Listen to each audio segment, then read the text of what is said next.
करें।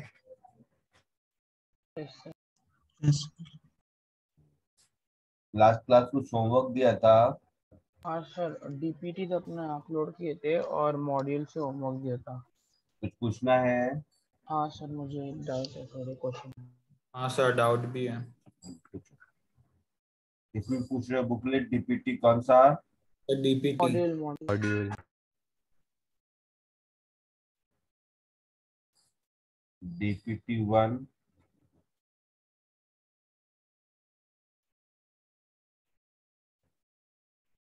डीपीटी 2 और मॉड्यूल। पूछो क्या क्या पूछना है।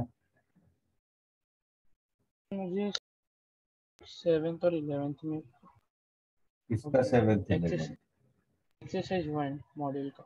डीपीटी 1 पहले बोलो कोई। डीपीटी 1 किसी को कुछ हाँ पूछना सर। है? हाँ सर। बोलो।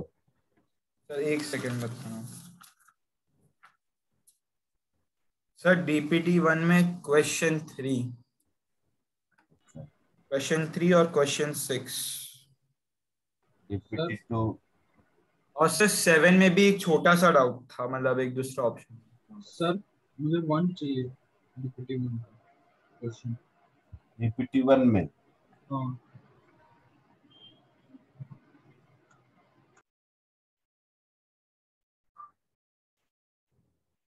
और बोलो डीपीटी 2 और मॉड्यूल में। सर इसमें क्वेश्चन नंबर 3। किसमें? किसमें? डीपीटी 2। और सर डीपीटी 2 में क्वेश्चन नंबर 5 और क्वेश्चन नंबर 8। और मॉड्यूल में मुझे 6, 7 और 11।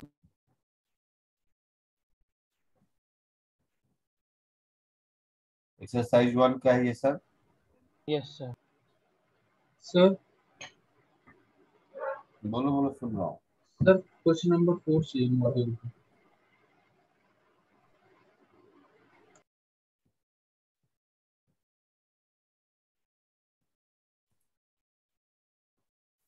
सर डीपीटी 2 में और एक डाउट है, question number 4।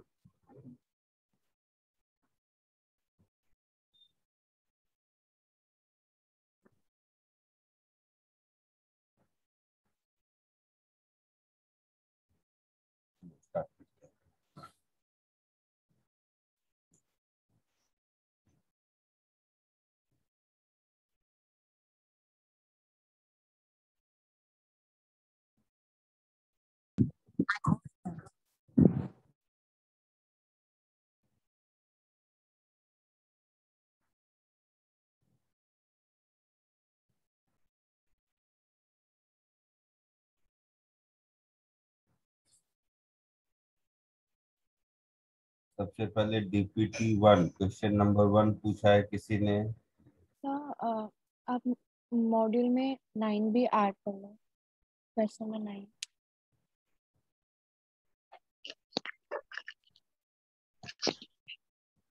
DPT 1 question number 1।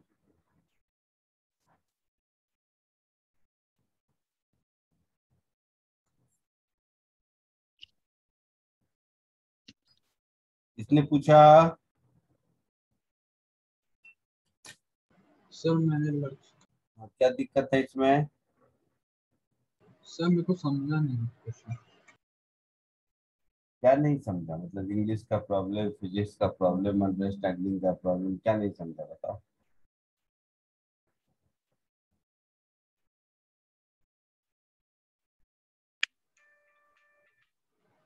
पापा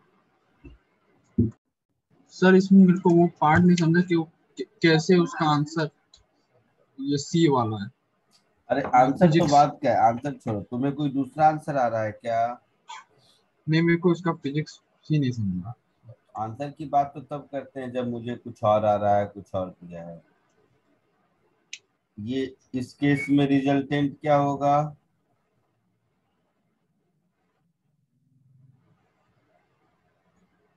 इस केस में ये रिजल्टेंट कुछ होगा ऐसा।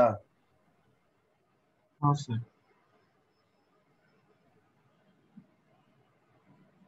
इस केस में रिजल्टेंट कुछ ऐसा होगा। हाँ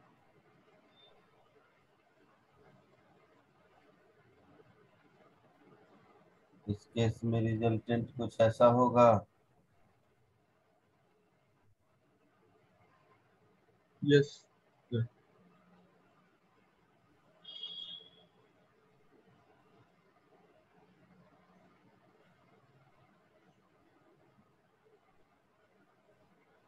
इस केस में रिजल्टेंट कुछ ऐसा होगा।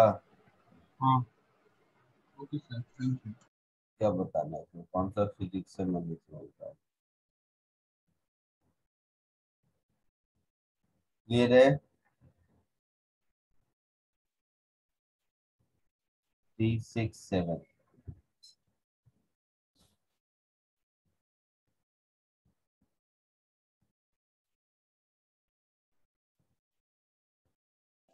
सर बोलो बोलो, सुन रहा हूँ। तो आपने जो सी वाला जो सर आपने सॉल्व किया, सर आप उसमें ट्रायंगल से सॉल्व कर सकते हैं। अरे डायग्राम बना हुआ है पैरेललोग्राम का, तो क्यों लगाऊं ट्रायंगल? सर हम लोग दोनों मेथड से कर सकते हैं ना। हाँ हाँ, कर तो सकते हैं। तो सर मैं वही मतलब सर वो मेथड से करेंगे तो कैसे बनेगा, वैसे मैं पूछ रहा हूँ। ला, जिस मेथड से बोलो उस मेथड से कर दो। भगवान।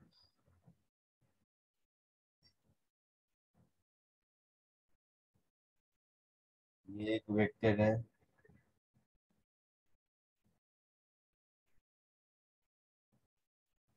ये दूसरा वेक्टर है। इन दोनों का रिजल्टेंट ये वेक्टर होगा।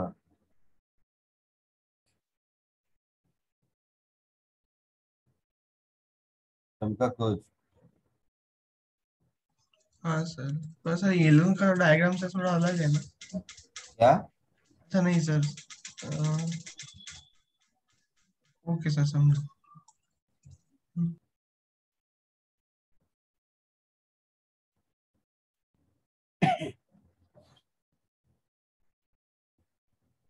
दोनों का मैग्नीट्यूड सेम है, तो दो वेक्टर सेम मैग्नीट्यूड 180 डिग्री पर हो तो रिजल्टेंट कितना होगा?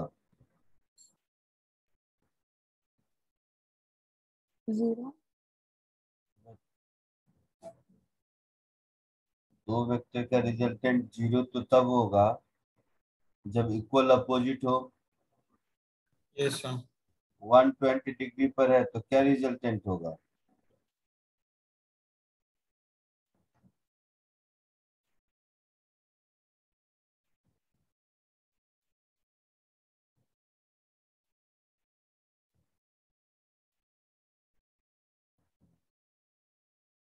ये तो नहीं बताऊंगा मैं, बोलो ना। दो वेक्टर अगर 120 डिग्री पर है, दोनों का मैग्नीट्यूड एक्स एक्स है, तो रिजल्टेंट का मैग्नीट्यूड कितना होगा? X.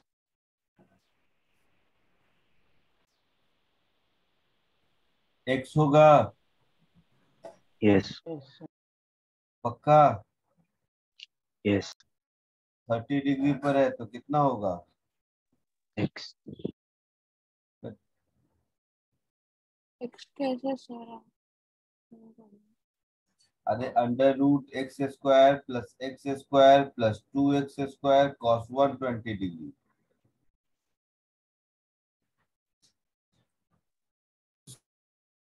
ये भगवान। अच्छा,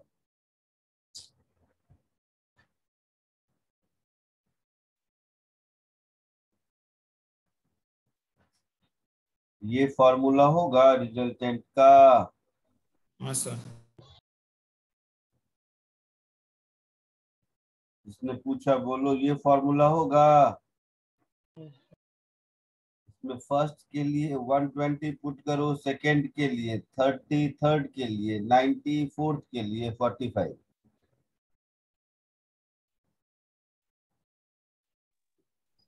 ओके सर। कितना होगा? सेकंड कितना होगा?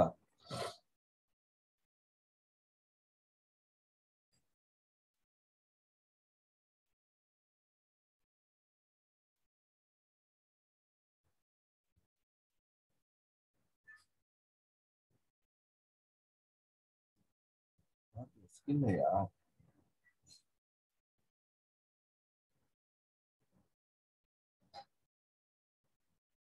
2 + √3। ऐसा होगा। यस। ये कितना होगा?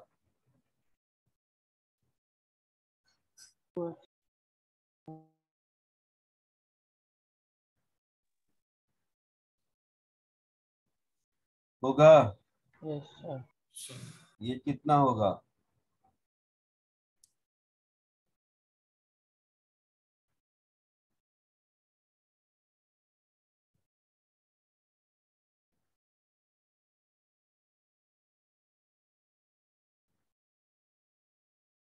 x1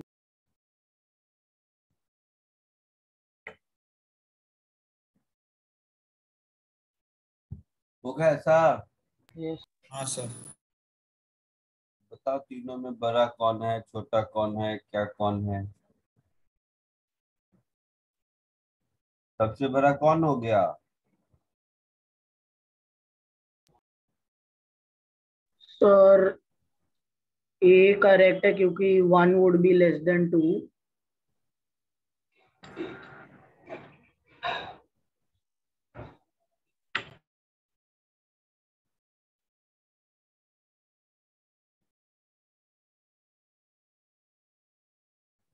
ये तो बताओ ना, ऑप्शन तो बी चेक कर सी और सकते डी हो। तीनों करेक्ट हैं। 1 और 2 में कौन बड़ा है? 2 बड़ा है, तो एक ये करेक्ट हो गया। 2 और 3 में कौन बड़ा है? 3। 3 बड़ा है, तो ये रॉन्ग हो गया। Sir A 3 and C and D तीनों। नहीं, 2 और 3 में तो 3 छोटा ही होगा। होगा। हाँ, 3 छोटा होगा, 2 बड़ा होगा ना, ये भी करेक्ट होगा।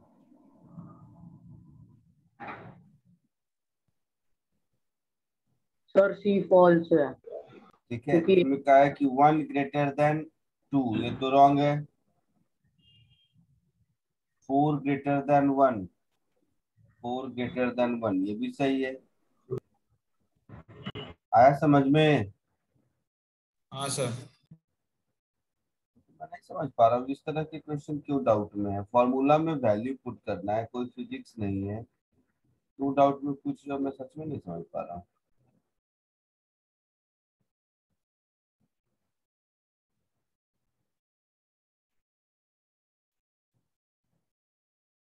सिक्स अभी नहीं पढ़ाया बेटा, 6th जनवरी। Okay sir. सर 7th में डाउट था फिर।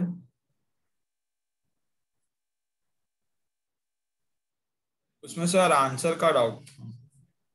आंसर का ही डाउट है ना, और क्या? तुम्हें कुछ और आंसर आ रहा है? हाँ सर, मेरे को वैसे तो सर आंसर सी है, मेरे को भी सी आ रहा है, बट सर आंसर बी नहीं हो सकता। उस पे भी सर रिजल्टेंट वेक्टर सी। देखो इधर, A A plus B vector का सम सी वेक्टर है, तो ए प्लस बी वेक्टर का सम सी वेक्टर है, तो ये रॉन्ग हो गया। हाँ सर। ये करेक्ट हो गया, ये करेक्ट हो गया, ये फिर रॉन्ग हो गया।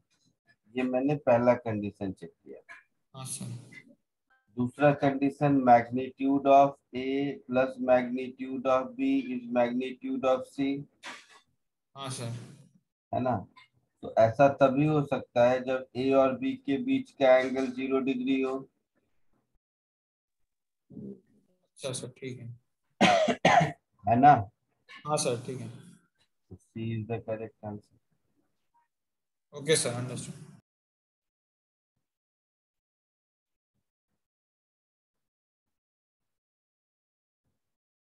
डीपीटी 2 3 4 5 8।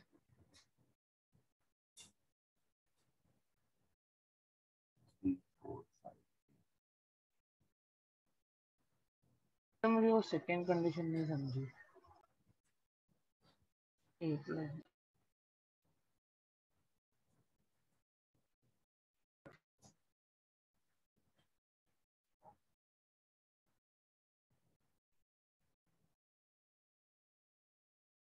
बोलो, क्या नहीं समझा? सेकंड कंडीशन आपने प्रूव कैसे की?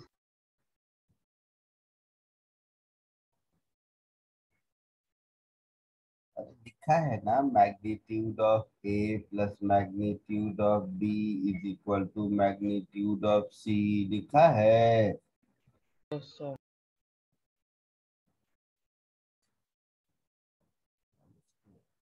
नोटबुक देखा है, नोटबुक यस सर। क्या देखा है उसमें? Magnitude of A plus B का मैक्सिमम वैल्यू होता है magnitude of A plus magnitude of B. Yes sir.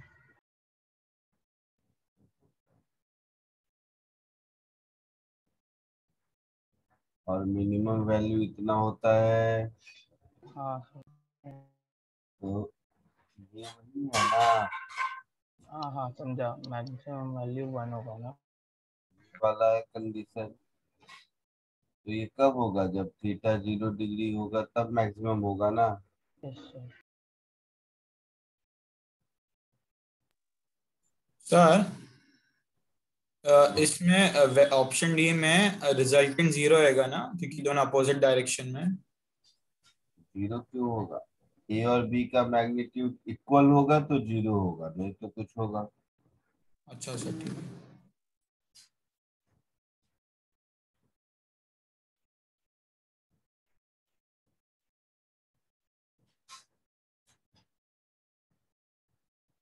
Vector A is 2 centimeter long and is 60 degree above x-axis.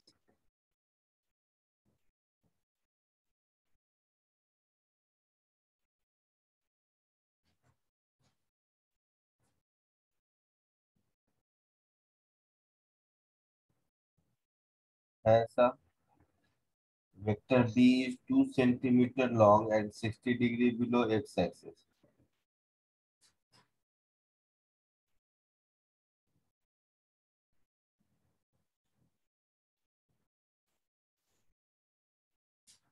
ठीक है।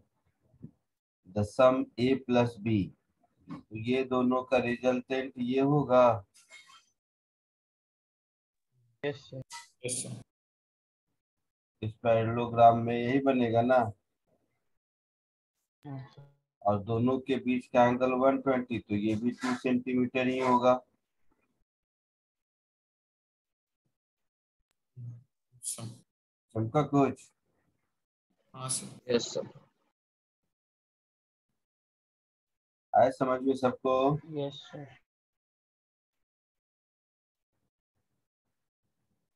थर्ड हो गया, फोर्थ, फिफ्थ, एट।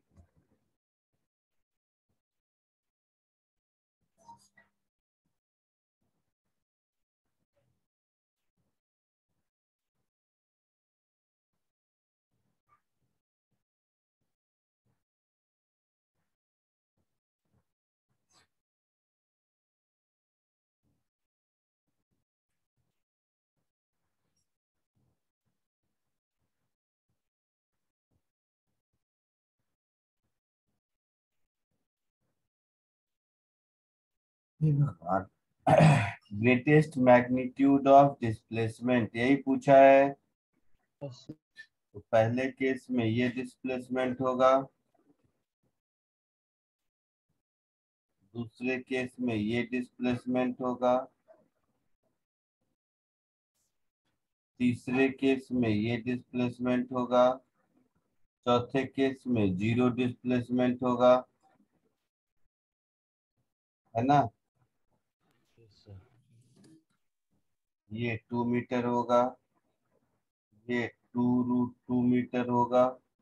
ये कितना होगा अगर ये 75 डिग्री है तो?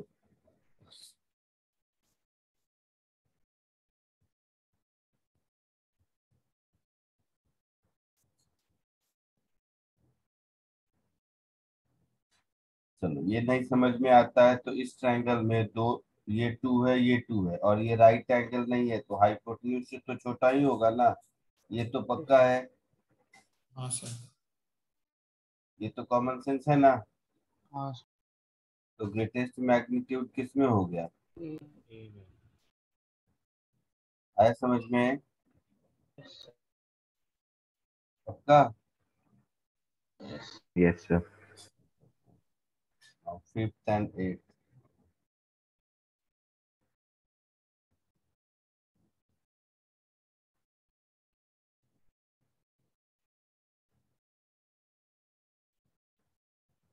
सर सर बोलो ना, सुन रहा हूँ। उसमें आप एंगल्स पूछ रहे थे ना दोनों। क्या बोल रहे हो? सर वो आपने जो पहला वाला डायग्राम में सर लिखा है ना क्या लिखा है? कि वो लेस देन ये वाला 2 मीटर सर, सेकंड डायग्राम में बी वाला। सर उसमें हम लोग अगर एंगल मिलेगा तो हम लोग साइड फाइंड कैसे करेंगे sir?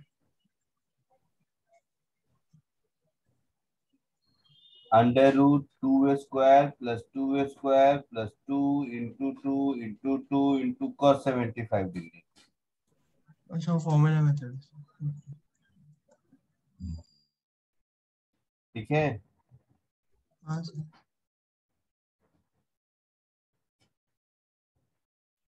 Two vectors A and B, magnitude 2 and 1, angle between them 60 degree. तो रिजल्टेंट इसमें से which of the following vector may be equal to a/2 - b। बहुत आसान है। a का मैग्नीट्यूड कितना है? 2 है ना। तो a/2 ये हो गया। पहले इसका लेंथ a का 2 था तो अब 1 हो गया। हो गया। Yes sir. और b राइट में 1 था तो -b लेफ्ट में 1 हो गया। यस ए और बी के बीच का एंगल 60 डिग्री था तो ये एंगल 120 हो गया। हो गया। Yes sir. तो इन दोनों का रिजल्टेंट किधर हो जाएगा? ऑप्शन बी है।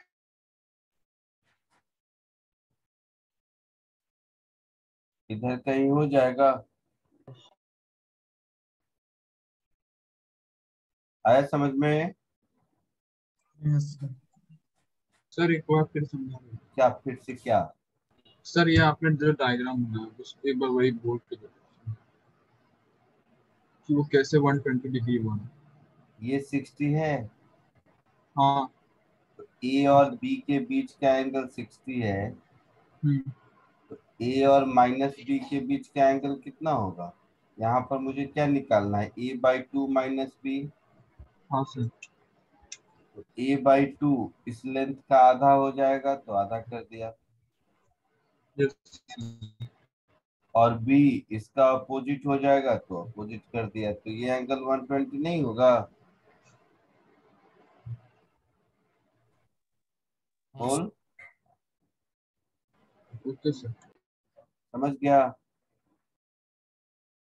Yes sir. सर माइनस भी था इसलिए आपने ऑपोजिट किया है। हाँ। Okay sir. Next is 8।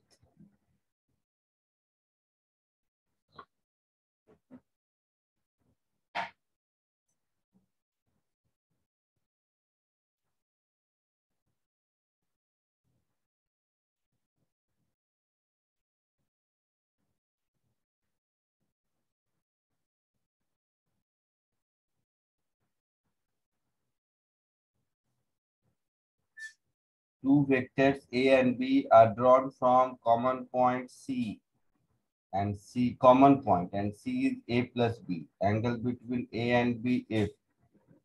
आप क्यों पूछ रहे हो? मैं समझ ही नहीं पा रहा हूँ।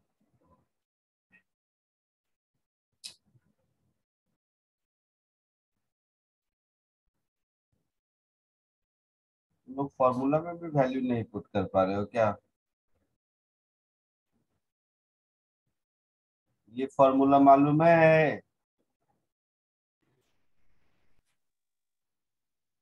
हाँ सर। बोलो। इसमें थीटा 90 डिग्री पुट करोगे तो क्या मिलेगा? A² + B² = C²। एक ये करेक्ट हो गया।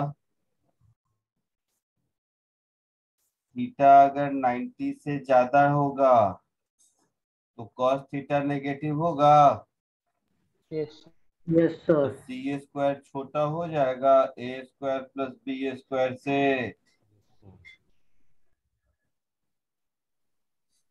Yes sir. बोलो। Yes, sir. तो ये भी करेक्ट होगा। Yes, sir.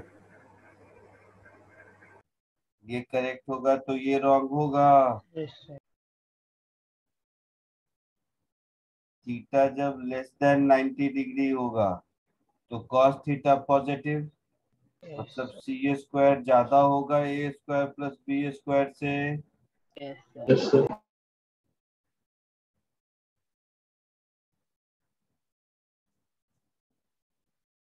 तो ए बी और डी करेक्ट ऑप्शन।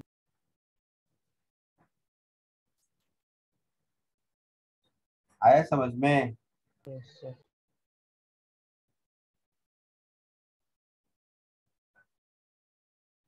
एक मिनट, ऊपर में क्वेश्चन में गलत कर दिया फिर मैं। ये यहाँ पर ये 75 है।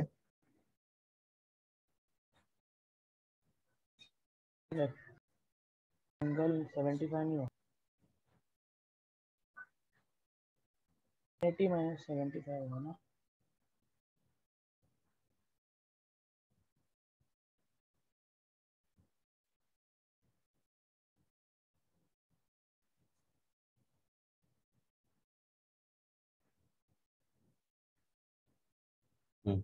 ठीक है, यहाँ तक कोई दिक्कत? नहीं सर।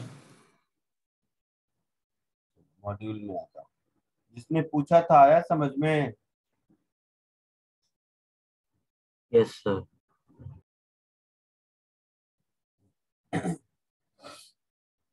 मॉड्यूल में एक्सरसाइज 1।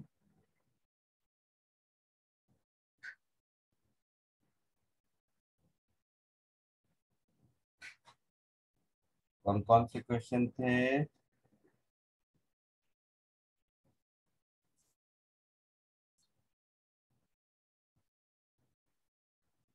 4, 6, 7, 11। कोई और कुछ ऐड करने को क्या बोल रहा 9 था? भी ऐड कर लो? 9 भी 9। ऐड कर दो। 19 कर सकते हो आप ऐड।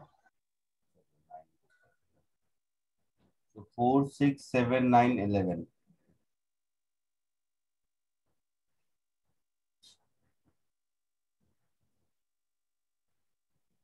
Question number 4।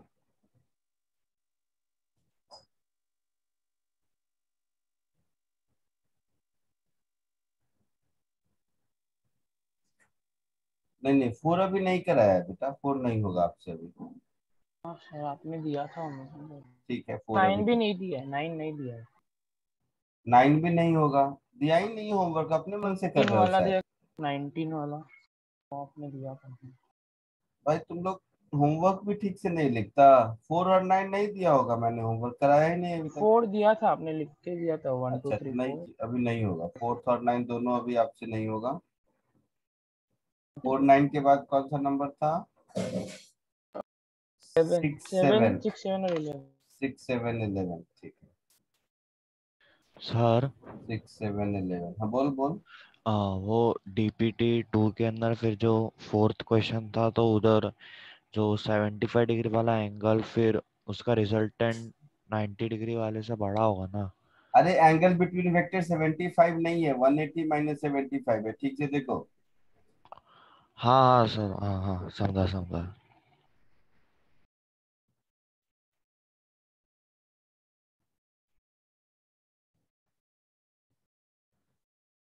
6, 7 देखो, मॉड्यूल का 6, 7 यही पूछा है। Yes sir.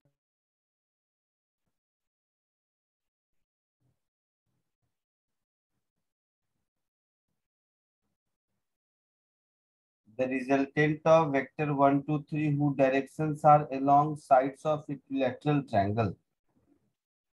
ये एक अच्छा क्वेश्चन। 6 और 7 दोनों इंटर रिलेटेड है, ठीक है। सब लोग ध्यान से समझो, पढ़ लो क्वेश्चन पहले, बाद में मत करना ये है वो है, ये लिखा वो लिखा। लिखा है along sides of equilateral triangle, तो उसका डायरेक्शन इक्विलैटरल ट्रायंगल के साइड है। मतलब ये मेरा एक वेक्टर, एक वेक्टर हो गया, दूसरा वेक्टर मेरा इस डायरेक्शन में हो गया, लेकिन इसका मैग्नीट्यूड 2 है, समझ रहे हो? तो अगर इसका लेंथ 1 है तो ये जो मेरा सेकेंड वेक्टर हो गया, इस सेकेंड वेक्टर का लेंथ 2 है और थर्ड वेक्टर का लेंथ 3 है।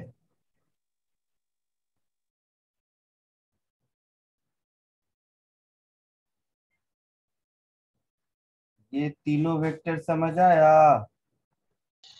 यस Three हाँ sir. vectors of magnitude 1, 2 and 3 whose directions are along sides of equilateral triangle in same order. कोई दिक्कत? हाँ सर। अब मैं क्या बोल रहा हूँ, ध्यान से सुनना। 1 1 और 1 अगर होता तब तो आंसर 0 होता, 0। यस है ना? तो मैं ऐसा करता हूँ, इसका 1, इसका 1 और इसका 1 लेके 0 कर देता, और ये इक्विलैटरल ट्रायंगल है तो ये 120। Yes sir. तो फाइनली मेरे पास ये तीनों का 1 1 लेके 0 कर दूं अगर, तो एक सेकेंड वेक्टर में 1 बच गया यस सर। और थर्ड वेक्टर में 2 बच गया, यस यस सर। और ये 1 और 2 के बीच का एंगल 120 डिग्री बच गया। Yes sir. तो इन दोनों का रिजल्टेंट निकाल दूं तो मेरा काम चलेगा। यस तो under root 1 square plus 2 square plus twice of 1 into 2 into cos of 120 degree होगा ऐसा। हाँ root 7। Cos 120 minus half, yes sir. तो ये रूट 3 हो गया। रूट 3। चमका कुछ? Yes sir.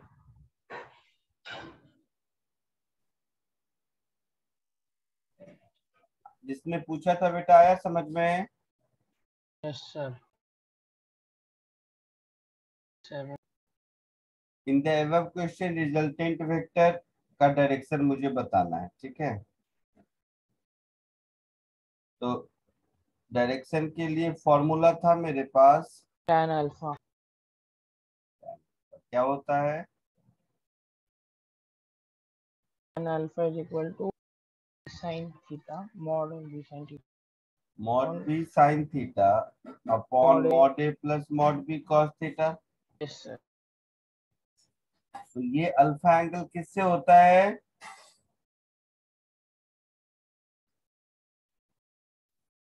ये अल्फा एंगल कहाँ से मेजर करते हैं? 2 वेक्टर 2 वेक्टर ए से, ठीक है? तो ए में 1 वाला भी ले सकता हूँ, 2 वाला भी ले सकता हूँ, जो मन करे वो ले लो। मान लो मैंने 1 वाला ले लिया, ठीक है? अगर मैंने 1 वाला ले लिया तो मेरे डायग्राम में ये एंगल अल्फा होगा यस सर। और ए हो जाएगा 1 और बी हो जाएगा 2। तो ये हो जाएगा 2 sine 120 degree upon 1 plus 2 cos 120 degree,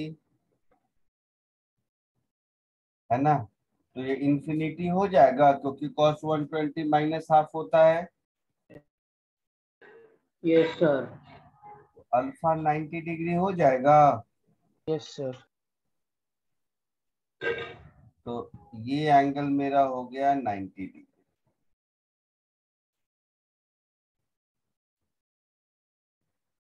ठीक है? यस लोग टू मैग्नीट्यूड 2 वाले वेक्टर को लेंगे फिर भी आंसर सेम होगा क्या? हाँ, आंसर क्यों अलग होगा?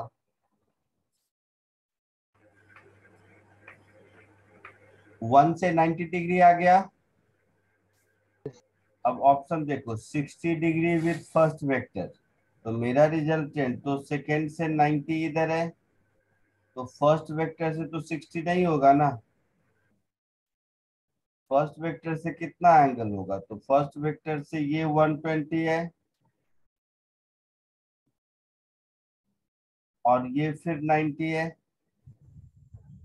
तो फर्स्ट वेक्टर से एंगल कितना होगा, 120 plus 90, 210 degree. 120 degree plus 90 degree, which is 210 degree from first vector,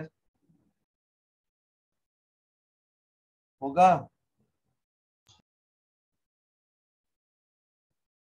आया समझ में? नहीं सर, ये पार्ट नहीं समझा जब आपने ऐड किया है।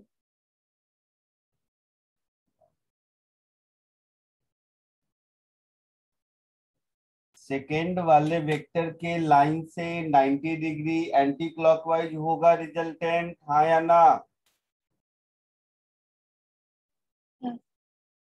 तो फर्स्ट वाले से कितना एंगल होगा, खुद ड्रॉ करो, देख के हिस्ट्री के जैसा नहीं समझेंगे इसको। कॉपी करो, खुद से ड्रॉ करो कि फर्स्ट वाले से कितना एंगल आ रहा है तुम्हें।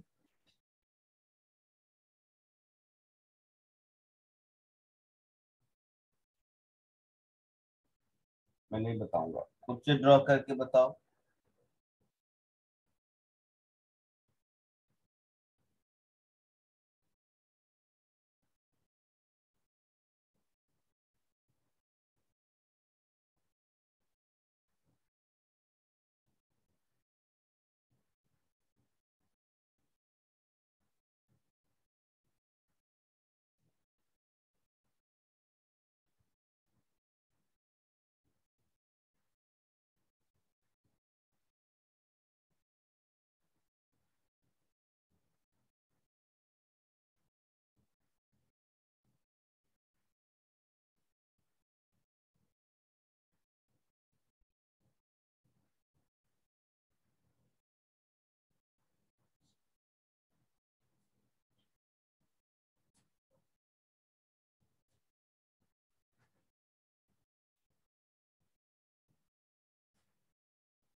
आया समझ में कि नहीं?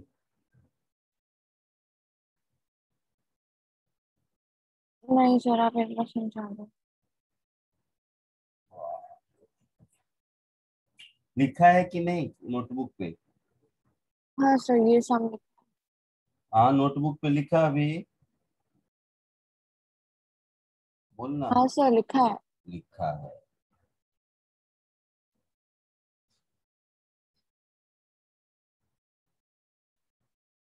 फर्स्ट वेक्टर यहाँ था,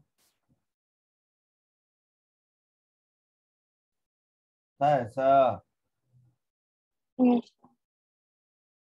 सेकेंड वेक्टर फर्स्ट वेक्टर से कितने एंगल पर था?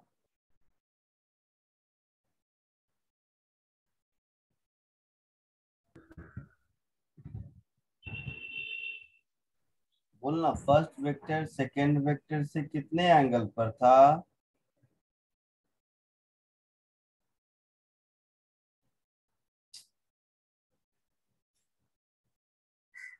अरे सेकेंड वेक्टर और फर्स्ट वेक्टर के बीच एंगल कितना है?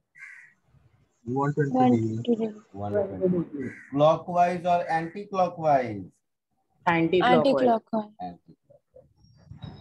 तो सेकेंड डिग्री हो गया फर्स्ट वेक्टर, सेकेंड वेक्टर हो गया फर्स्ट वेक्टर से 120 degree anti clockwise.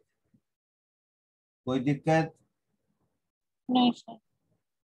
No sir. Resultant vector, ये रिजल्टेंट है, यस सर। ये सेकेंड वाले वेक्टर से कितने एंगल पर है? 9 क्लॉकवाइज या anti clockwise? Anti clock. clockwise. मतलब रिजल्टेंट वेक्टर सेकेंड वाले वेक्टर से 90 डिग्री पर है। तो ये हो गया फर्स्ट वाला वेक्टर, ये हो गया सेकेंड वाला वेक्टर, ये हो गया रिजल्टेंट वाला वेक्टर। तो फर्स्ट और रिजल्टेंट के बीच एंगल कितना होगा? या तो दो आंसर होंगे, या तो मैं ये वाला एंगल बोलूंगा या ये वाला एंगल सर बोलूंगा। आपने रिफ्लेक्स वाला लिया है ना? रिफ्लेक्स क्या होता है?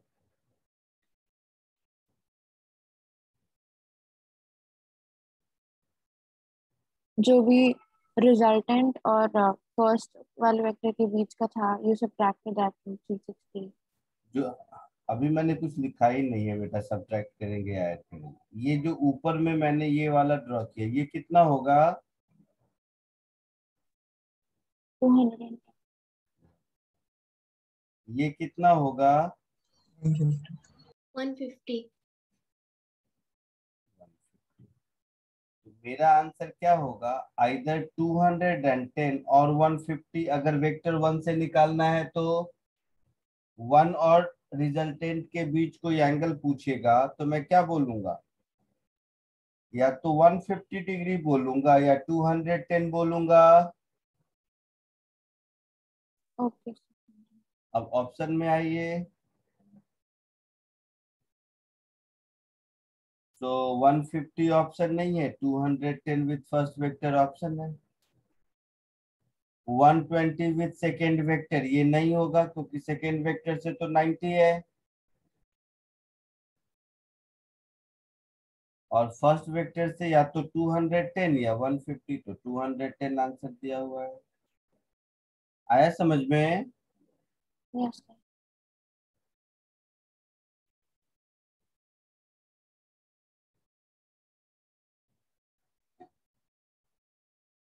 9 and 11।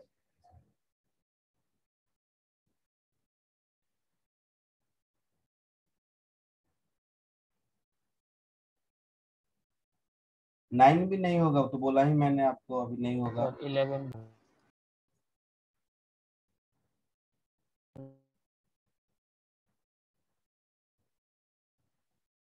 11 तो क्लास में भी करा दिया होगा मुझे लगता है। नहीं, नहीं किया है। किया है, किया है।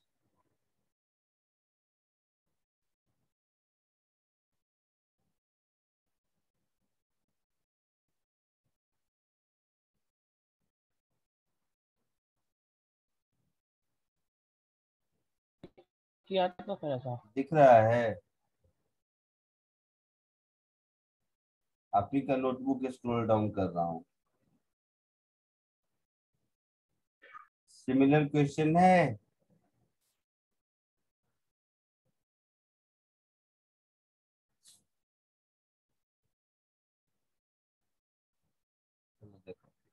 A particle moving east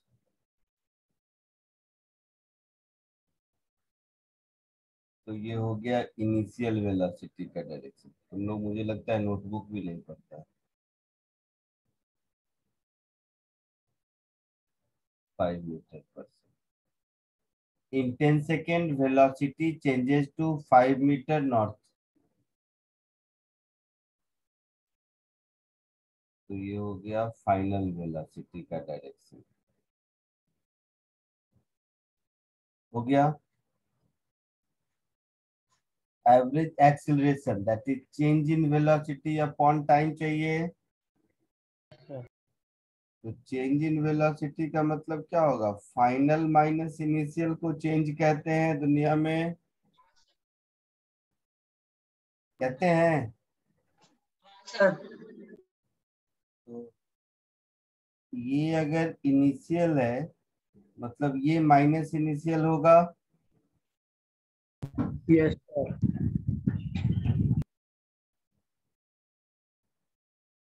तो इन दोनों का रिजल्टेंट किधर होगा? इधर होगा। Yes sir. और कितना मैग्नीट्यूड होगा? 5√2 होगा।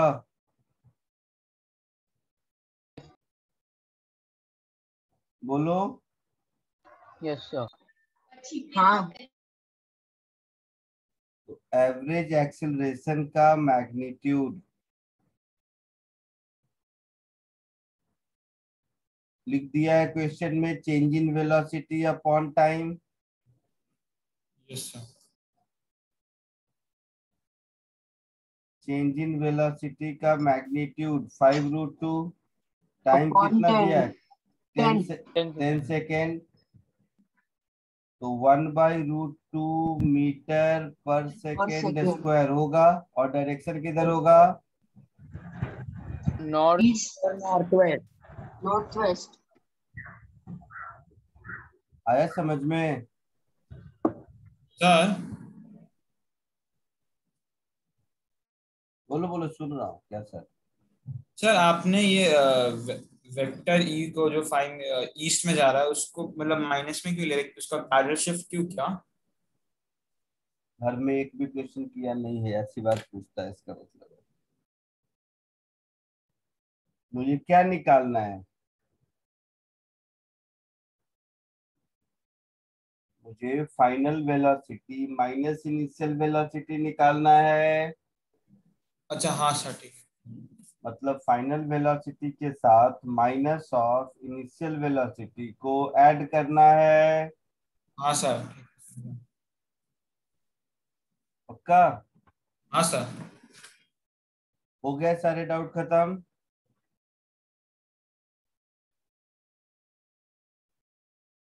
किसी को और कुछ पूछना है तो पूछ लो।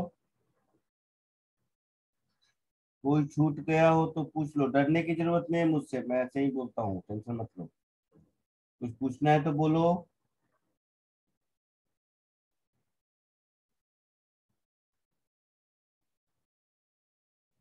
किसी को कुछ पूछना है होमवर्क में तो बोलिए। सर मेरे 2-3 क्वेश्चन छूट गए थे तो मैं अगली क्लास में करके लाऊं तब भी आप बता दोगे ना? मैंने क्या बोला? अभी पूछना है कुछ? नहीं सर अभी तो नहीं। बैठो आराम से। नेक्स्ट नेक्स्ट आगे पढ़ते हैं। आज हम लोग पढ़ेंगे रिजोल्यूशन ऑफ वेक्टर्स।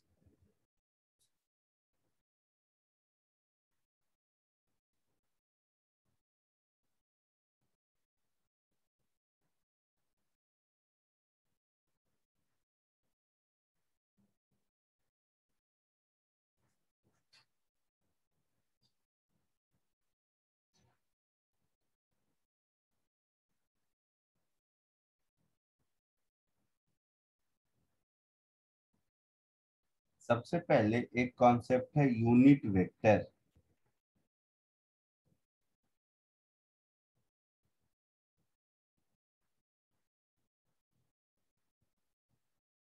नाम सुन के ही लगता है यूनिट वेक्टर का मतलब होगा जिसका मैग्नीट्यूड 1 होता है।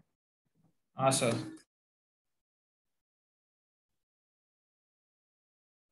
तो यूनिट वेक्टर का मैग्नीट्यूड 1 होगा, 1 यूनिट।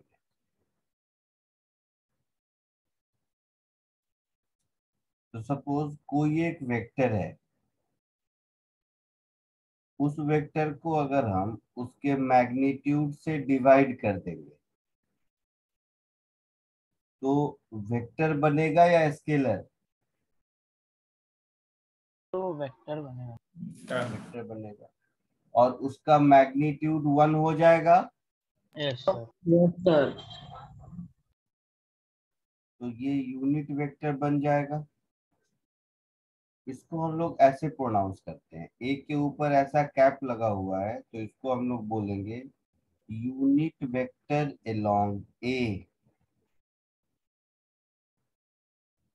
ये जो वेक्टर बनेगा, इस वेक्टर का डायरेक्शन और ए का डायरेक्शन सेम होगा, यस सर। क्योंकि वेक्टर ए को ही किसी स्केलर नंबर से डिवाइड किया है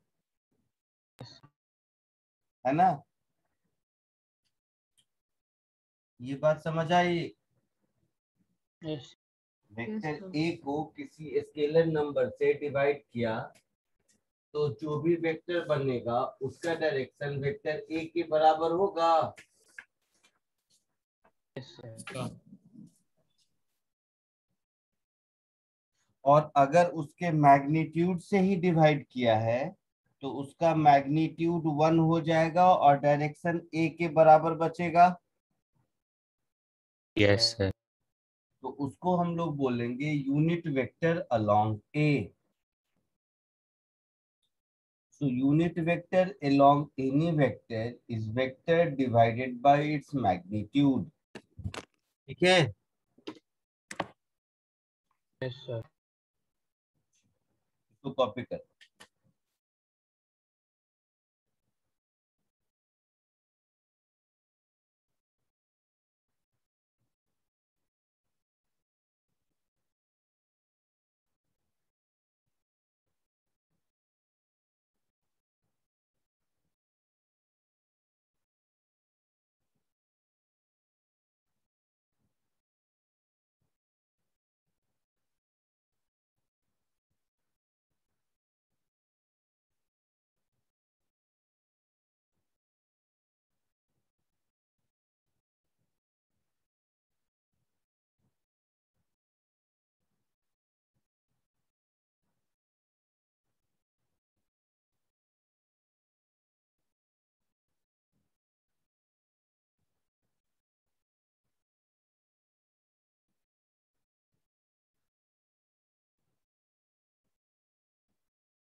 हो गया।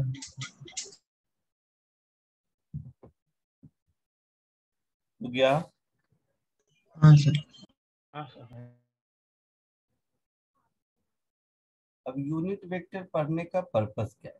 तो यूनिट वेक्टर पढ़ने का पर्पस ये है, ये डायरेक्शन बताने में आसान होता है। जैसे दुनिया का कोई भी डायरेक्शन हो, ज्योग्राफी में आप लोग नॉर्थ, ईस्ट, वेस्ट, साउथ, ये 4 सिंबल से रिप्रेजेंट कर सकते हो, यस सर। है ना?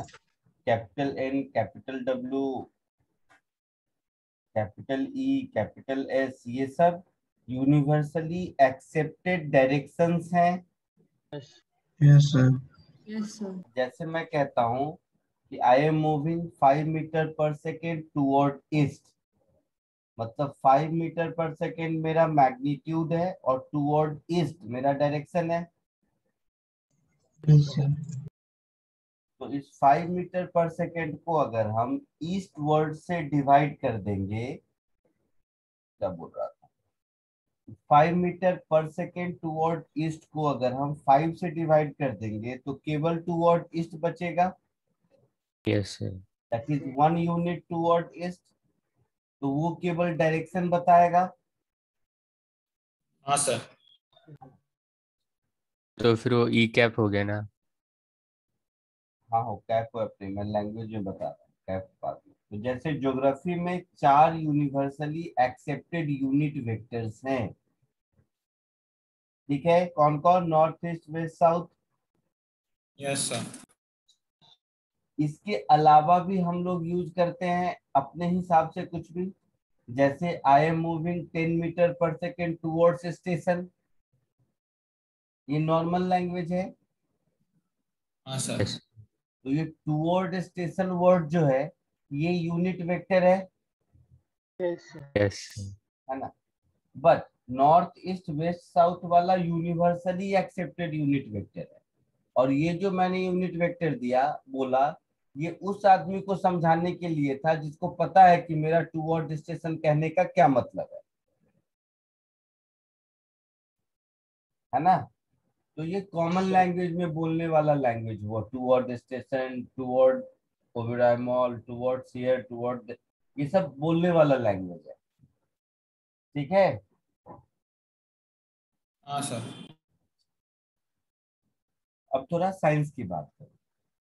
मान लो मैं यहाँ बैठा हूँ, तो मुझे मेरे पोजीशन को बताना है। तो कोई बोलेगा कि मैं डोर से 2 मीटर पर हूँ, तो डोर से 2 मीटर पर हूँ, केवल इस इंफॉर्मेशन से आप मेरे पास पहुंच पाओगे जरूरी नहीं है,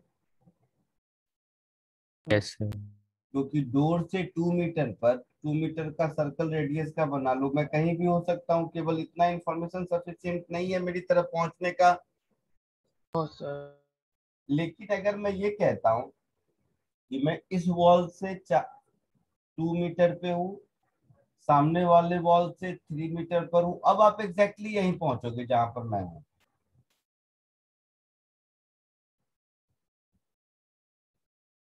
समझा कि नहीं? Yes sir.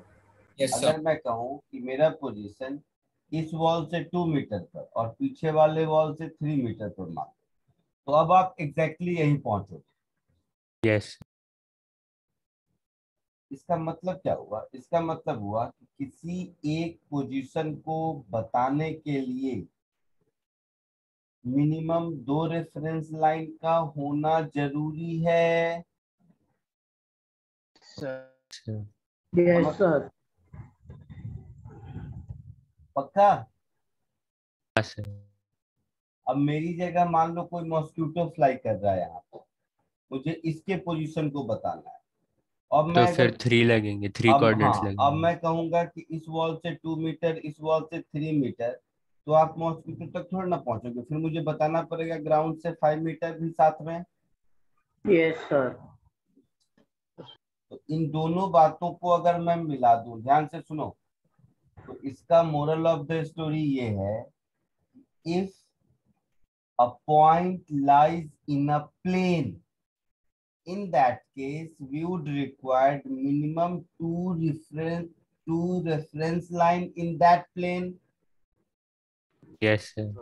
or if an object lie in a space, in that case we would require 3 mutually perpendicular reference line to locate its position. Yes sir. Yes sir. So finally 3 mutually perpendicular reference line are more than sufficient to represent any direction or any location. Yes. This set of 3 mutually perpendicular straight lines, इसको हम लोग x, y और z axis कहते हैं। ये बात को समझ आई? Yes sir.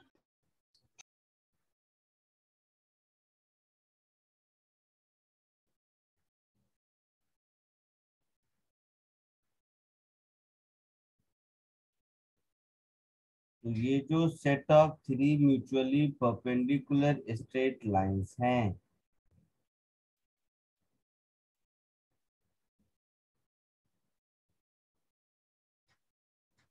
ये हमारे एक्स, वाई और जेड एक्सिस कहलाते हैं। ठीक है। इसको कहते हैं एक्स एक्सिस, इसको कहते हैं वाई एक्सिस और इसको कहते हैं जेड एक्सिस। ये तीनों एक दूसरे पर परपेंडिकुलर है।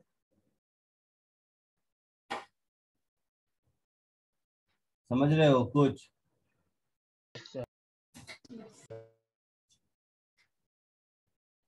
और एक्स एक्सिस के अलोंग यूनिट वेक्टर को आई कैप कहते हैं, वाई एक्सिस के अलोंग डायरेक्शन को, दैट इज यूनिट वेक्टर को, जे कैप कहते हैं, और जेड एक्सिस के अलोंग यूनिट वेक्टर को के कैप कहते हैं। ये यूनिवर्सली एक्सेप्टेड डायरेक्शंस हैं, नॉर्थ ईस्ट वेस्ट साउथ के जैसा। क्लियर है? हाँ सर। तो इन तीनों को कंबाइन टुगेदर हम लोग यूनिवर्सल यूनिट वेक्टर्स कहते हैं।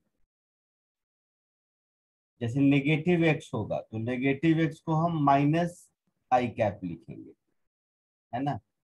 नेगेटिव वाई होगा उसको माइनस जे कैप लिखेंगे, नेगेटिव जेड होगा तो उसको माइनस के कैप लिखेंगे। और ये 3 यूनिट वेक्टर सफिशिएंट है दुनिया में कोई भी डायरेक्शन को बताने के लिए। तो इसको लिखेंगे universal unit vector along X axis, इसको बोलेंगे unit vector along Y axis.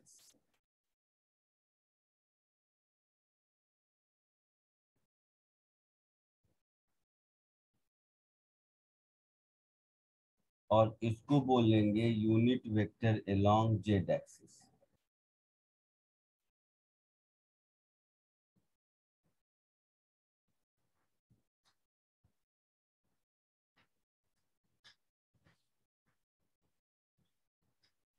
ये बात समझ आया? हाँ सर। है ना? जैसे ज्योग्राफी में वेस्ट को हम माइनस ईस्ट नहीं कह सकते, है ना? आया है समझ में? लेकिन साइंस में नेगेटिव एक्स को माइनस आई कैप बोलते हैं। चलो इसको कॉपी कर लो फिर आगे बढ़िए। और इन तीनों को combine together universal unit vectors बोलते हैं।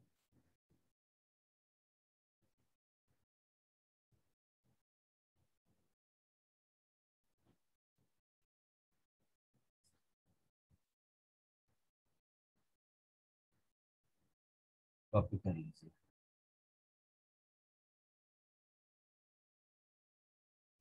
सर वो unit vector along X axis वो आई कैप है कि एल कैप है? आई कैप, कितनी बार बोला फिर भी कंफ्यूज है। आई कैप, आई जे के।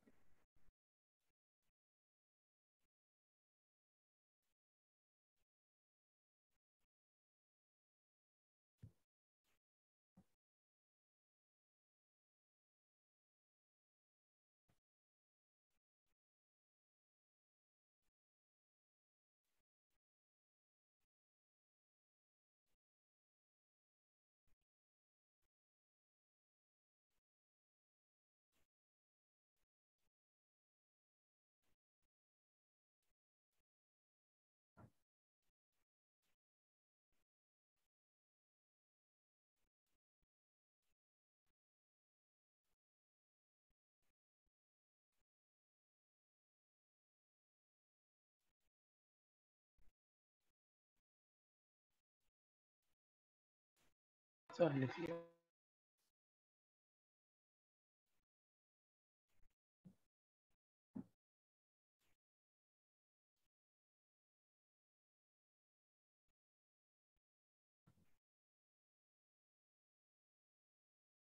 हो गया, आगे बढ़ो।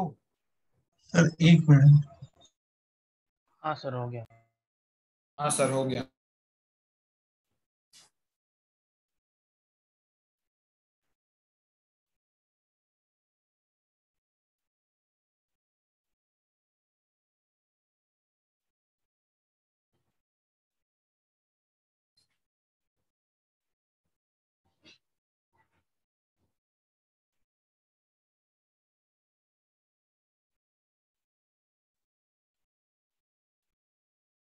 तो किसी भी वेक्टर को ये आई कैप, जे कैप, के कैप इस टर्म में लिखना, इसी को हम लोग रेजोल्यूशन और वेक्टर कहते हैं।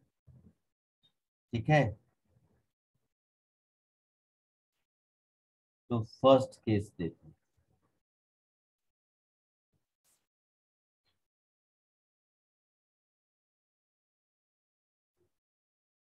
If a vector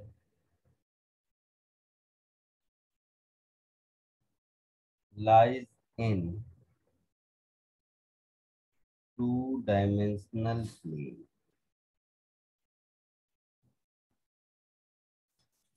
तो प्लेन का मतलब है एक्स वाई प्लेन भी हो सकता है, वाई जेड प्लेन भी हो सकता है, एक्स जेड प्लेन भी हो सकता है यस ना? मैंने एक्स वाई प्लेन लिया एग्जाम्पल समझाने के लिए। प्लेन समझते हो ना कि नहीं? सर है। Yes sir.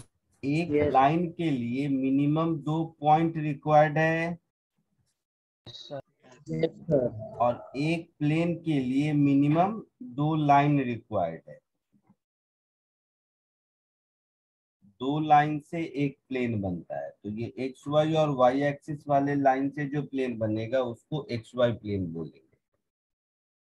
तो मान लो ये एक वेक्टर है,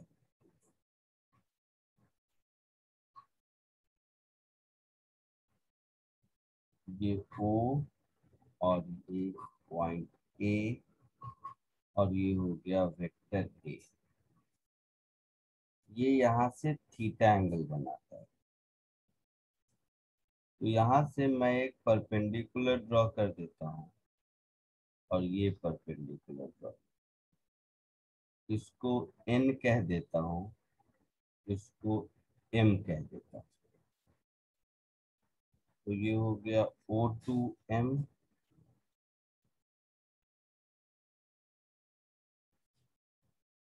और ये हो गया O2M। तो पैरेललोग्राम लॉ से, सब ध्यान से देखिएगा, पैरेललोग्राम लॉ से मैं ये लिख सकता हूँ कि O2A vector is sum of O2M vector plus O2N vector. Yes sir. Yes sir. Yes sir. तो ये हो गया वेक्टर A, हो गया। Yes sir. O2M को मैं लिख दूंगा mod of A cos theta, Yes, sir. Yes sir. Yes O2N को मैं लिख दूंगा mod of A sin theta. Yes, yes sir. Sir. Yes sir. तो mod of A cos theta I cap OM को लिख सकते हैं A cos theta y का mod of A sin theta J cap, ये ON को लिख सकते हैं। Yes sir. Yes sir. तो ये वेक्टर A को हम आई कैप और J कैप में ऐसे लिख सकते हैं, ठीक है। इसमें से इसको हम लोग बोलेंगे x कंपोनेंट ऑफ A, इसको हम लोग बोलेंगे y कंपोनेंट ऑफ A, बोलेंगे। सर बोलो। तो आपने तो आई कैप और जे कैप में सर कैसे लिखा उसको? OM वेक्टर का डायरेक्शन किधर है और ON वेक्टर का डायरेक्शन किधर है?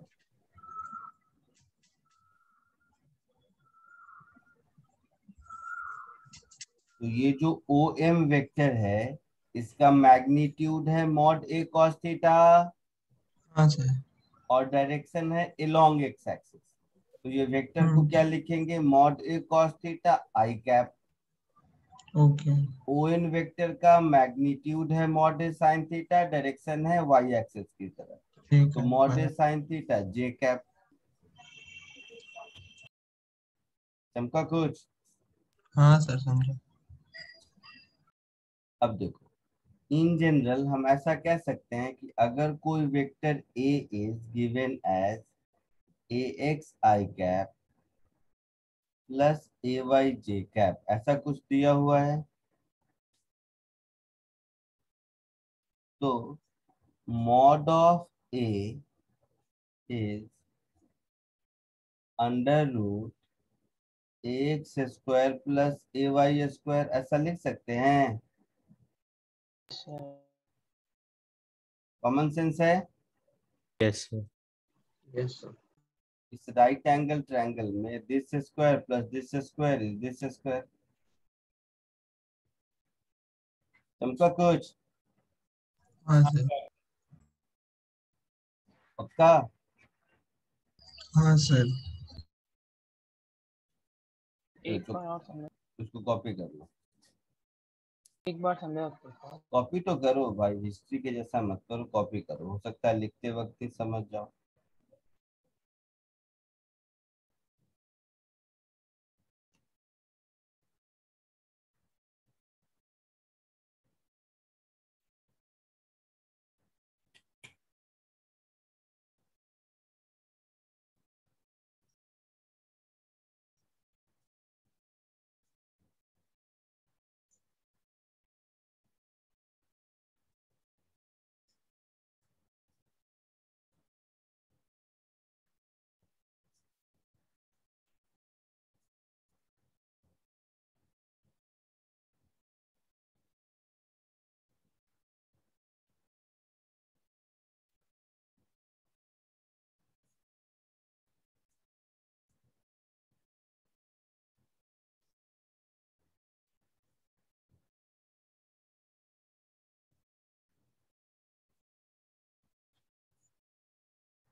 हो गया?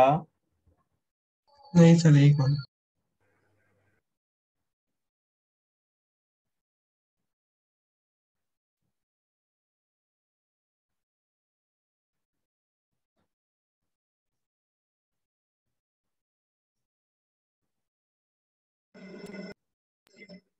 सर अपने नोट में ए x L cap plus A Y, sorry A x I cap plus A Y J cap के बाद क्या लिखा है? देन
हो गया।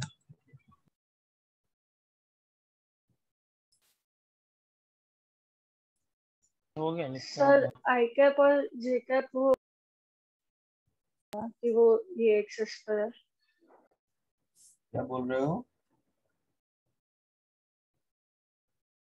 उससे बोलिए, क्या बोला आपने? क्या सर? क्या पूछा आपने? फिर से बोलिए। हाँ सर, जो आई कैप और जे कैप है वो सिर्फ ऐसे डायरेक्शन दिखाने के लिए है ना कि ये एक्स या वाई एक्सिस के होंगे, बाकी वो हाँ, कुछ रिप्रेजेंट नहीं करता ना। यूनिट वेक्टर है। I cap and J cap are unit vector, represent directions.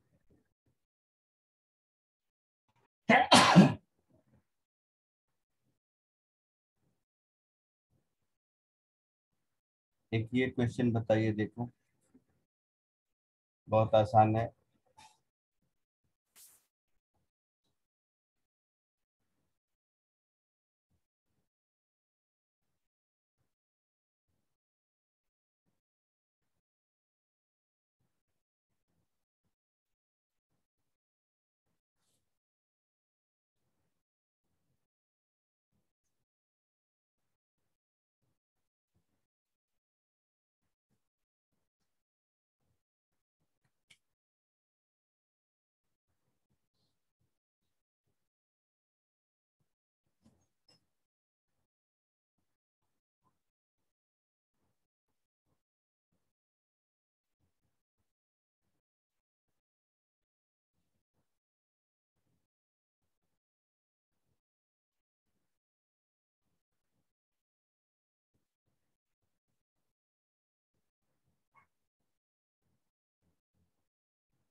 Sir हम यूनिट वेक्टर सिंबल्स को इक्वेशन में इंक्लूड करेंगे। मतलब यूनिट वेक्टर आई कैप जे कैप क्या चाहते हो, मैं समझा नहीं। इक्वेशन में अगर मैं यहाँ पे आपने पूछा है ना क्या पूछा है मैंने? वाई कॉम्पोनेंट ढूंढना है, सॉरी एक्स कॉम्पोनेंट ढूंढना है, उसका हम लोग आई कैप और जे कैप भी इंक्लूड करेंगे ना इक्वेशन में। केवल मैग्नीट्यूड बताना है आपको। चलो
बोलो, आया कुछ?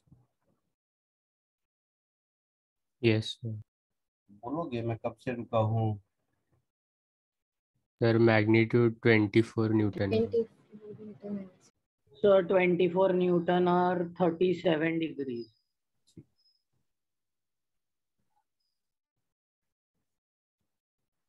ये कोई वेक्टर है,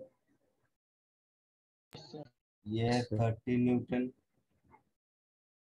है ना। ये एंगल थीटा बनाता है, तो ये इसका हॉरिजॉन्टल कंपोनेंट होगा और ये वर्टिकल कंपोनेंट होगा। तो ये 18 न्यूटन है, यही मतलब हुआ ना। Sir yes sir. तो इसमें साइन थीटा इज 18/30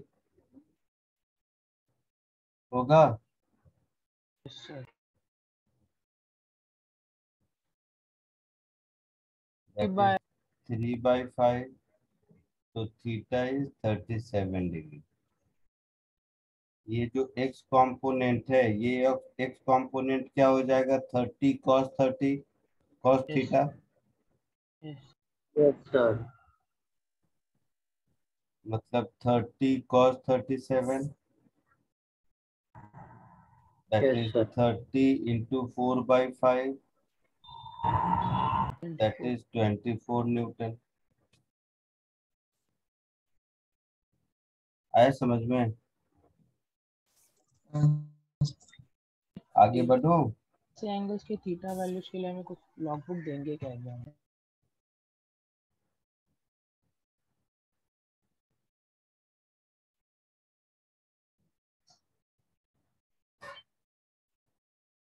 आगे बढ़ो। एक सेकेंड।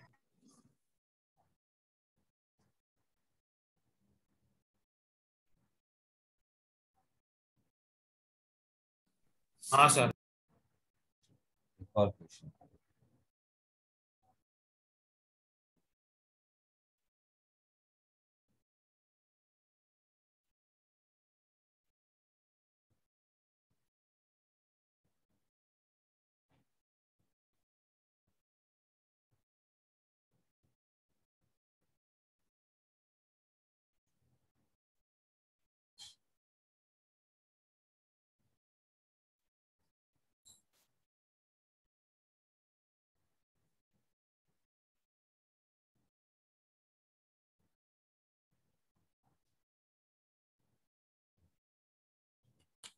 कोशिश करो।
सर ऑप्शन सी आया 20 आई cap and 15 J cap.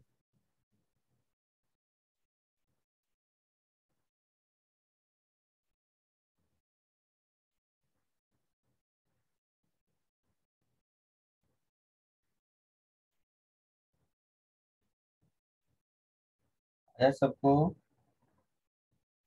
Sir option C आया।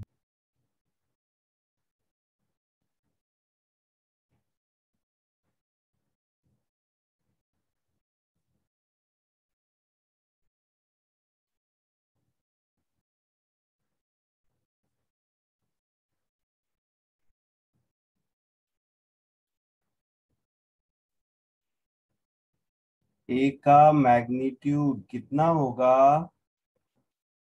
5।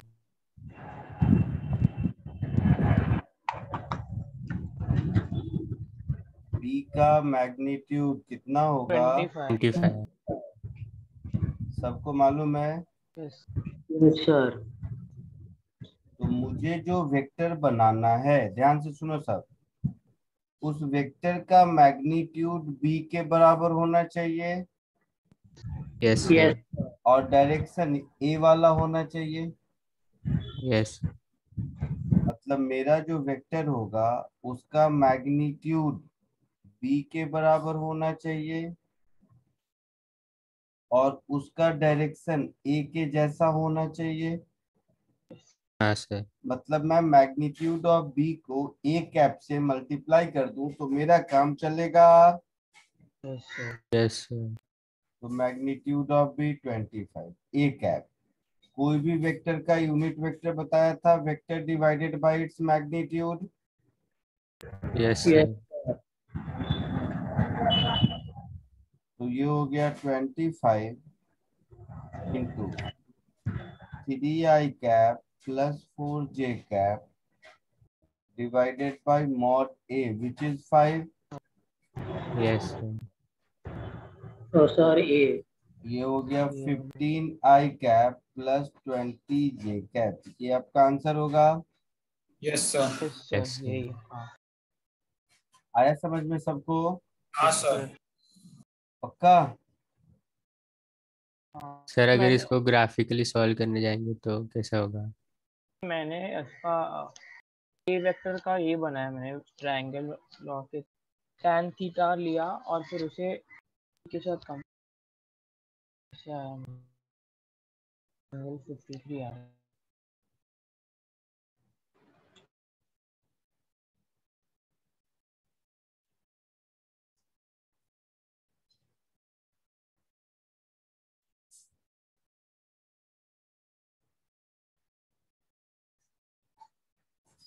सर बोलो बोलो। सर एक बार फिर समझाओ, मेरे को नहीं समझ में आ रहा। ए को आपने ए वेक्टर को आपने 5 और बी वेक्टर को 25 कैसे लिया? क्या बोलते हो, क्या लिया मैंने? ए को 5 ले लिया। मैग्नीट्यूड ऑफ ए। हाँ तुमने घर में एक भी क्वेश्चन नहीं किया है, मैं बता रहा हूँ, यही हाल है। और ना अभी शायद लिख भी नहीं रहे हो।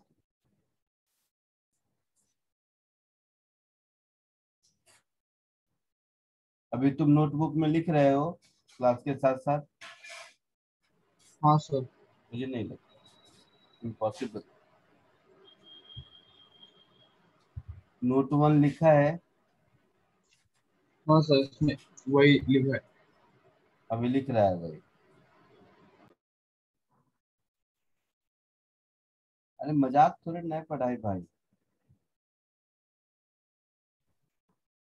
मजाक मजाक में ये आईआईटी होता है। तुमको क्या समझ रखा है अपना? नहीं तो आईआईटी की तो इज्जत रख लो कम से कम। अगर कोई vector something X I cap plus A Y J cap है तो उसका magnitude under root X square plus A Y square होगा। तो यहाँ पर 3 i cap plus 4 j cap है, तो इसका मैग्नीट्यूड होगा under root 3 square plus 4 square हाँ sir. Under root 7 square plus 24 square. हाँ सर।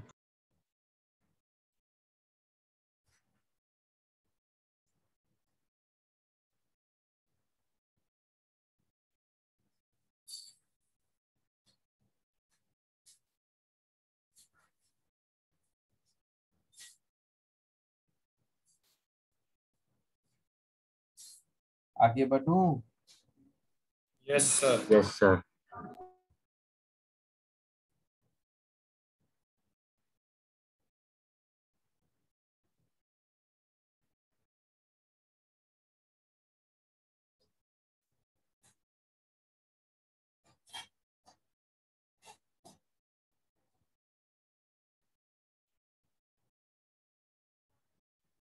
इसको कोशिश करो।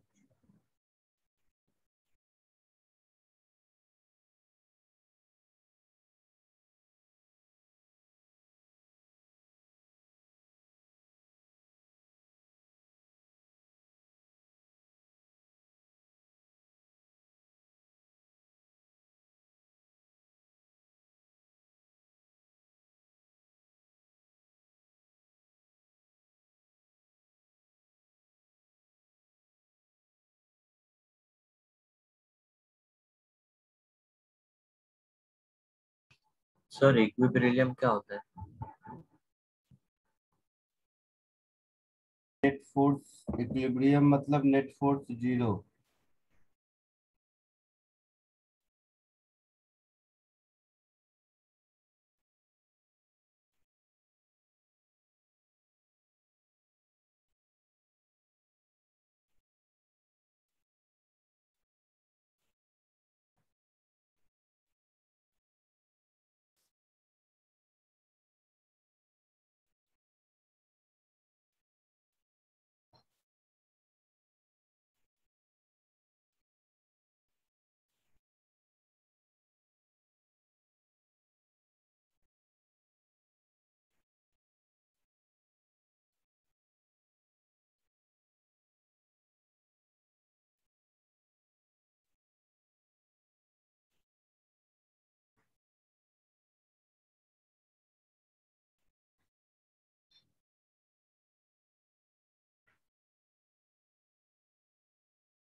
सर मुझे फर्स्ट दो के मिले बोलो। √3 आ रहा है। 3 फोर्सेस हैं, एक ये है, दूसरा ये है, और तीसरा ये है। ठीक है। F1 वेक्टर, इसको मैं 3i कैप लिख सकता हूँ। Yes sir. अब F2 वेक्टर देखो, केवल F2 को देखो, बाकी को देखने की जरूरत नहीं। तो ये 2 है, ये 60 डिग्री है ना। तो ये वाला कंपोनेंट 2 cos 60 हो जाएगा, यस सर। और इसका ये वाला कंपोनेंट 2 sin 60 हो जाएगा। Yes sir. पक्का? Yes sir. सब लोग बोलो, सब लोगों को यहाँ तक समझ आया? हाँ सर। Yes sir. इसका मतलब है मैं F2 को लिख सकता हूँ -i cap plus √3j cap. Yes sir. अब F3 को देखते हैं। F3 इधर है, इसका मैग्नीट्यूड 1 न्यूटन है।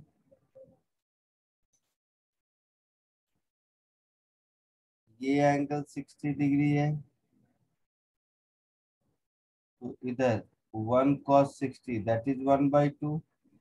Yes sir. इधर 1 sin 60 मतलब √3/2 यस सर। होगा। Yes sir. Yes sir. तो मैं F3 को लिख सकता हूँ -i/2 -√3/2 j कैप, ऐसा लिख सकता हूँ। तो नेट फोर्स चाहिए मुझे,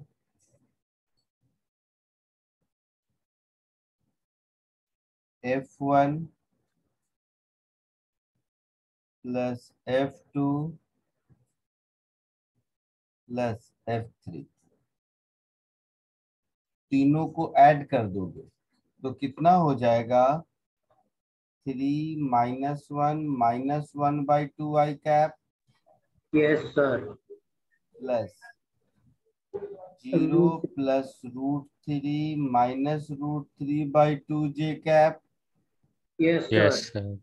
होगा ऐसा? Yes sir. Yes sir. तो 3 -1 2 और 2 -1/2 कितना होगा? सर 3/2 i कैप और √3/2 j कैप।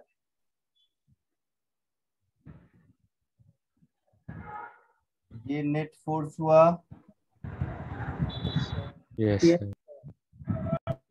अब क्वेश्चन में आओ। Net force along X axis क्या बोलेंगे? 3/2 आई कैप। एक का आंसर हो गया 3/2 newton. Net force along Y axis क्या बोलेंगे? √3/2 Newton.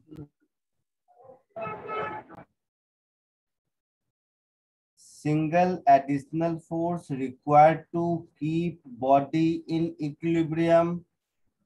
Sir negative of this. इसका मतलब हो गया F, अगर मैंने लगाया तो F plus F1 plus F2 plus F3 मिलाकर 0 होना चाहिए। Yes sir. तो this F is nothing but minus of F net जो पहले निकाला है, यस सर।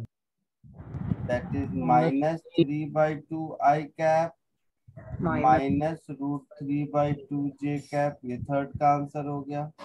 सर चंपा उसको न्यूटन में नहीं निकालेंगे? हाँ, न्यूटन भी लिखेंगे साथ में, आइडियली यहाँ पर साथ में एक न्यूटन लिखना चाहिए।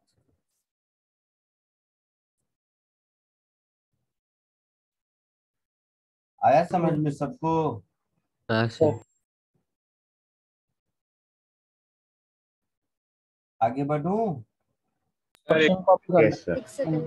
एक सेकंड।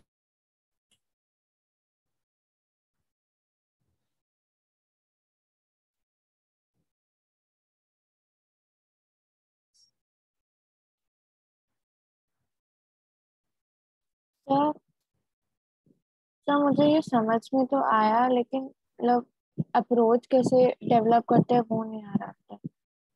आएगा ना, तो एक ही क्वेश्चन में अप्रोच डेवलप हो जाएगा तो जेई का प्रिपरेशन 4 दिन की कहानी नहीं हो जाएगी। बहुत सारे क्वेश्चंस करेंगे तो धीरे धीरे डेवलप होगा।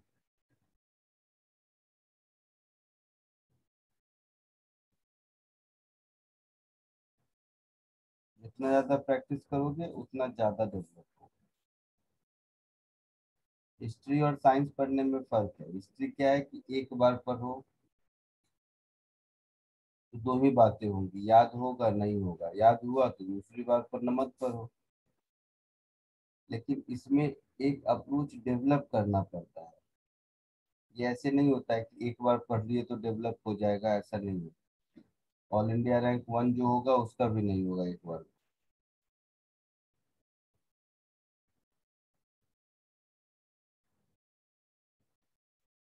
आगे बढ़ूं? तो क्वेश्चन लिखो एक क्या बोल रहे हो? आंसर नोटबुक में कॉपी।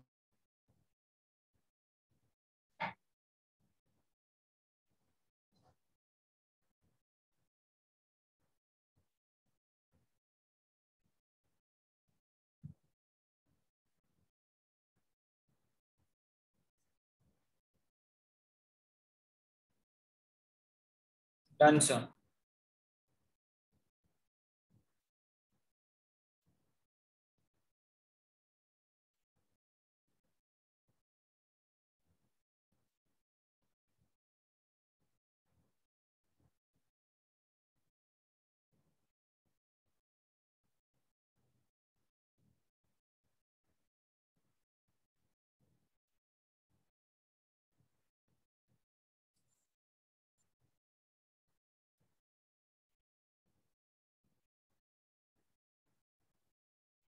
आगे बढ़ूं? हाँ सर।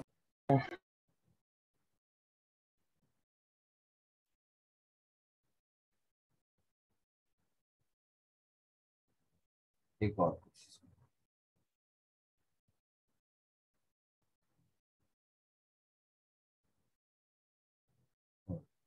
फोर्थ होगा ना?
हुआ कुछ? सर साइन थीटा 1/3 मिला। इस वेक्टर को मैं F1 कहता हूँ, तो इसको लिख सकते हैं 6 cos theta I cap plus 6 sin theta J cap लिख सकते हैं। Yes yes sir. इस वेक्टर को F2 कह देते हैं, तो F2 को हम लिख सकते हैं 4 cos 30 degree I cap minus 4 sin 30 degree J cap. ये यस बात सर। समझ आया सबको? माइनस ये जो 4 है इसका कंपोनेंट क्या होगा? कुछ इधर होगा और कुछ इधर होगा। Yes sir. Yes sir. और ये हाँ हाँ जो समझा सर। 6 है इसका कंपोनेंट इधर होगा और इधर होगा, यस यस सर। 6 वाले का। Yes sir. क्लियर है सबको? Yes yes sir. अब कह रहा है कि F1 प्लस F2 R के अलॉन्ग है, दैट इज आई कैप के अलॉन्ग है। तो 6 cos theta plus 4 cos 30 degree I cap plus 6 sin theta minus 4 sin 30 degree J cap, ऐसा है? Yes sir. सब लोग जे समझ कैप रहे हो? 0 हो जाएगा ना? सब लोग समझ रहे हो? यस तो ये हो गया 6 cos थीटा प्लस cos 30 √3/2 होता है, तो ये 2√3 हो जाएगा। यस और ये 6 sin थीटा माइनस 2 हो जाएगा। Yes sir. यही R है। यस पर सर क्वेश्चन में कहता है कि R हॉरिजेंटल है, मतलब ये टर्म 0 होना चाहिए। Yes sir. मतलब साइन थीटा की वैल्यू 1/3 होनी चाहिए। Yes sir. Yes sir. मतलब थीटा की वैल्यू साइन इनवर्स 1/3। ये तो हो गया फर्स्ट का आंसर। Yes sir. सेकंड में रिजल्टेंट क्या बचेगा? तो 6 cos थीटा प्लस 2√3 आई कैप, यही बचेगा। Yes sir. अब यस सर साइन थीटा अगर 1/3 है तो cos थीटा बता सकते हो कितना होगा?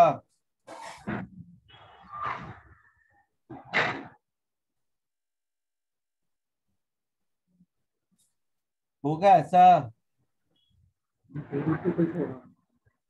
सर वो साइन थी पाइथागोरस से बता सकते साइन थीटा P/H।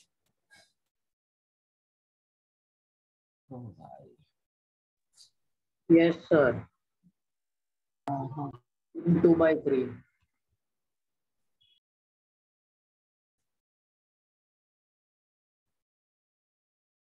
होगा।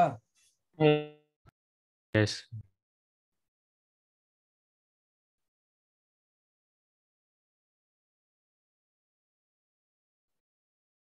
तो ये हो जाएगा 4√2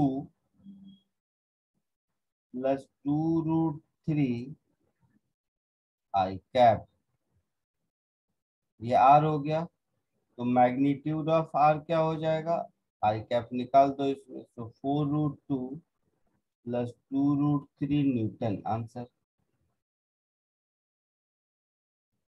आया समझ में कुछ? Yes sir. कॉपी कर लीजिए।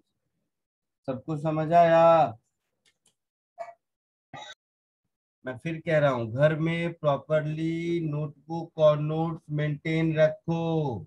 अभी से आराम करने लगोगे कि नहीं देख ले रहे हैं, मजा आ रहा है, ये काफी है, ऐसा बिल्कुल नहीं है। तो बस 1-2 महीने बाद रोना शुरू कर दोगे, पता ही नहीं चलेगा क्या हो गया तुम्हारे साथ। इसीलिए प्लीज सारे होमवर्क, सारे नोटबुक सब प्रॉपरली मेंटेन्ड रखिए। कुछ छूट जाए तो क्लास के बाद जब मैं लेक्चर नोट देता हूँ वहां से कॉपी कर लीजिए, उससे भी छूट जाए तो क्लास के बाद जो वीडियो देता हूँ उसको दोबारा देखिए, लेकिन सारे होमवर्क, सारे नोटबुक सब प्रॉपरली मेंटेन्ड होने चाहिए, नहीं तो दिक्कत में फंस जाओगे आगे चल के। ठीक है, यस सर। चलो आज के लिए इतना ही, नेक्स्ट लेक्चर में मिलते हैं। सर जो हमारा मेजर टेस्ट होने वाला है नेक्स्ट वीक, उसमें इतना ही पोर्शन आएगा ना जितना आपने आज कराया? देखेंगे, जो नहीं पढ़ाया है वो नहीं आएगा, नेक्स्ट वीक तक जितना होगा उतना आएगा। Okay sir.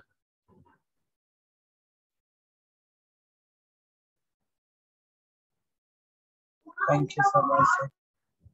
सर सर वो F2 4 cos theta I cap -4 sin theta J cap रहेगा ना?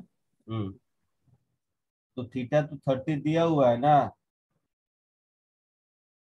देखो 4 न्यूटन एक्स एक्सिस से 30 डिग्री बनाता है, लिखा हुआ है ना। हाँ, थीटा क्यों 30 डिग्री लिखेंगे? तो सर वो -4 sin 30 J कैप हो जाएगा।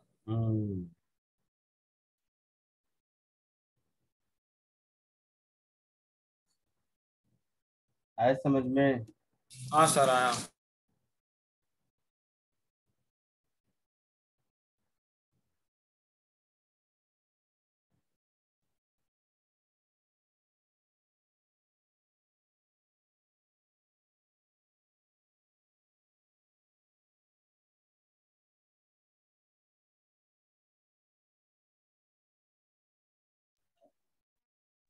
Thank you sir. बाय।